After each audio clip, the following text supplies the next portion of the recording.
8 જૂનમાં દરિયામાં પવનો બદલાશે અને મેના અંતમાં અને જૂના સપ્તાહમાં અરબ સાગરમાં પણ હલચલ જોવા મળશે. 30મી લગભગ જૂનમાં પણ બંગાળ સાગરમાં હલચલ જોવા મળશે. એટલે હવે ધીરે ધીરે ચોમાસું આગળ વધવાની શક્યતા રહેશે. તારીખ 7થી 14માં ચોમાસું વરસાદ થવાની શક્યતા રહેશે અને તારીખ 14 જૂનથી 28મી જૂન સુધીમાં વરસાદ થશે.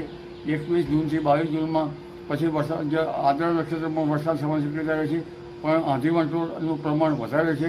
ગાજવીજ સાથે વરસાદ થવાની શક્યતા રહેશે. જ્યારે જુલાઈ ઓગસ્ટમાં પણ વરસાદ થવાની શક્યતા રહેશે. તેમાં ભેજ વધારે છે અને દેશ સહિત ઘણી ભાગમાં પૂર આવવાની શક્યતા રહેશે.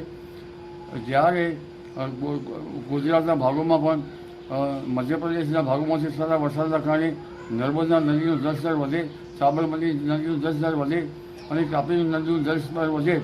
હાલમાં તો આંધી વંટોળ સાથે 4 જૂન સુધીમાં દક્ષિણ ગુજરાતના ભાગો, આહવાના વલસાડના ભાગો, સુરતના ભાગો, દક્ષિણ સૌરાષ્ટ્રના ભાગમાં વરસાદ થવાની શક્યતા છે.